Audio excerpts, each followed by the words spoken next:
Okay, right now it is Tuesday, February 18th.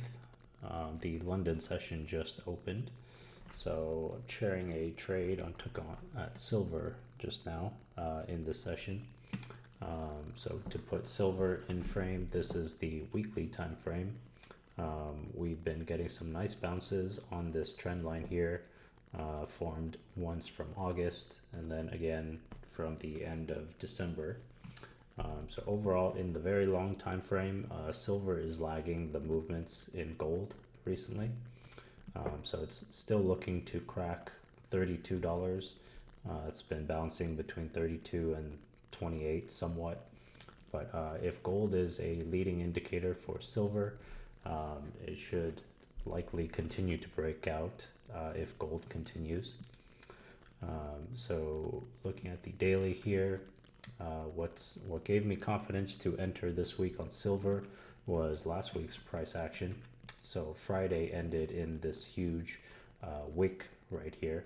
It broke up to $33, but then sold off, I think, in the New York London overlap session when the CPI news came out. So this is how it exactly happened. Broke out in the Asian session and then sold back down starting around 6 a.m. On Friday. But this sell-off didn't really happen. It's more of a trace back. So looking at this plateau here, it's still looking to break out in the long time frame here. So that kind of just looks like this, a P wave shape. Yeah, looking at 32.50 to break out. I took an entry just earlier. This is the 5-minute time frame, but yeah, it broke above this previous high, 32.49. I took a buy here, but it sold back down in the 5-minute time frame, but now it looks like it's continuing back up. So this is the 30-minute time frame. Yeah, it looks like it's still going up. 1 hour time frame also looks like it's going up. So I took about a 1% risk with two positions.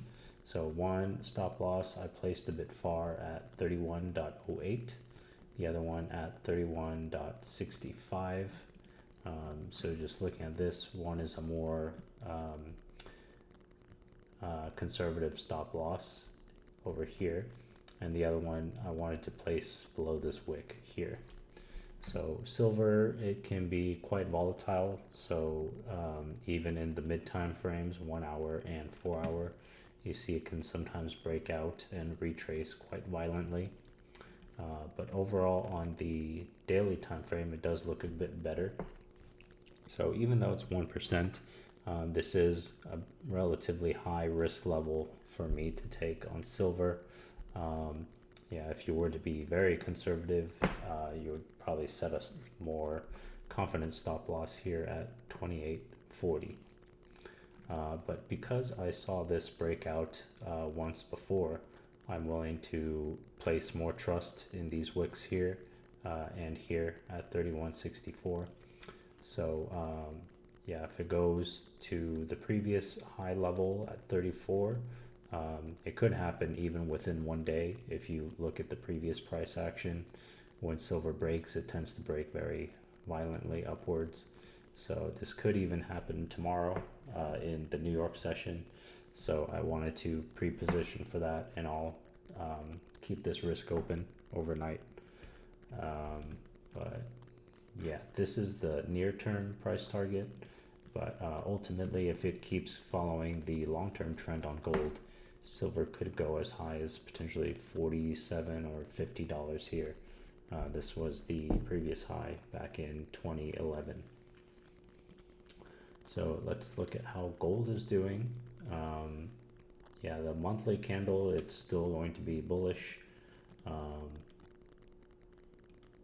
Looking at the mid time frames here, so it's kind of consolidating, trading sideways, but that was after the Friday large sell-off on the CPI news. Yeah, so I didn't choose to take the trade in gold because I was looking at this breakout level at 29.05, but I wasn't exactly spotting the breakout when it happened this evening. So if I were to enter now, it would only I would only be trading it to 29.40, and the distance, the risk reward, is kind of even here. So if I entered, let's say, at the same time I entered silver, I would probably place a stop loss here at 28.87. So that would be $24 of risk, and similarly, yeah, about $24 of gain. So 1-to-1 risk. I wasn't thinking to trade that, so I'll probably wait until it breaks out of the 29.40 level. So this level is probably showing up in the price action because these are the sellers that want to defend the $3,000 level.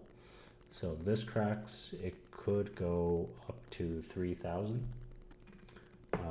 But again, we have to check what kind of news drivers will be coming this week.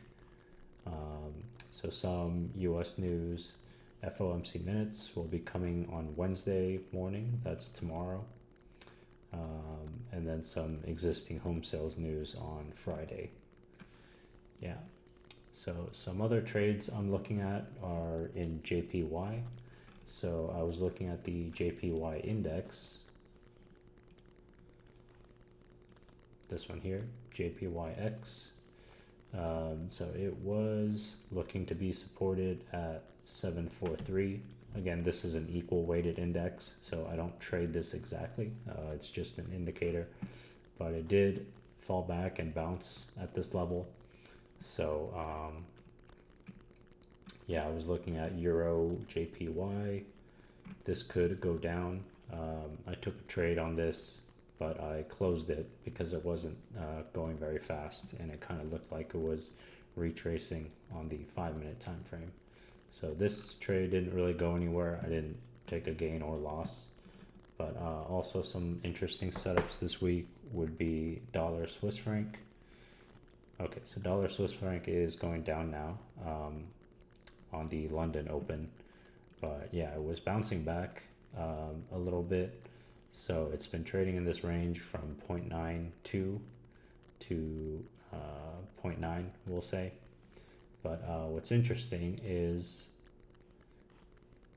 yeah, looking at the daily time frame, this bounce here didn't really have a strong answer in the following Monday. So you see the previous two occurrences when it reached about 0.9, 0.9. At least the daily candle had a range about the same as the previous bearish candle, and on the subsequent days it was being able to push up and keep trading in this range. But yeah, if dollar continues to be bearish in the next few months, we could get a breakout below 0.898. And the way this picture plays out into the weekly time frame, this is a broader range of 0.92 to 0.83. So I'm looking, it's failing to be supported by the Tenkan-sen on the weekly time frame. So it had 1, 2, 3 weeks of consecutive action where it wasn't able to bounce strongly off of this Tenkan-sen to go up. So I'm thinking this week it could sell off and go towards this lower bound of this trading range. So in the monthly time frame, it's kind of just bouncing along and not doing much. But in the mid and daily time frames, we could have a chance to trade if it breaks out of the 0.89 level. Yeah, so I was looking earlier today in the Asian session and in the New York close. It was trading kind of flat, but it didn't exactly sell off past this level. It actually went up, so I didn't take the trade. But now that London is opening, we see strong sellers coming in to push the price back down. So I probably won't enter this trade, but if tomorrow morning it sells off below this previous 0.897 level, then this could be a chance to trade this 4-hour trend, which will be forming if it breaks out past this level. Anyway, that's my top two watch items for this week: dollar, Swiss franc, and gold, and this silver trade that I'm in. So yeah, I will check back on these in the New York session.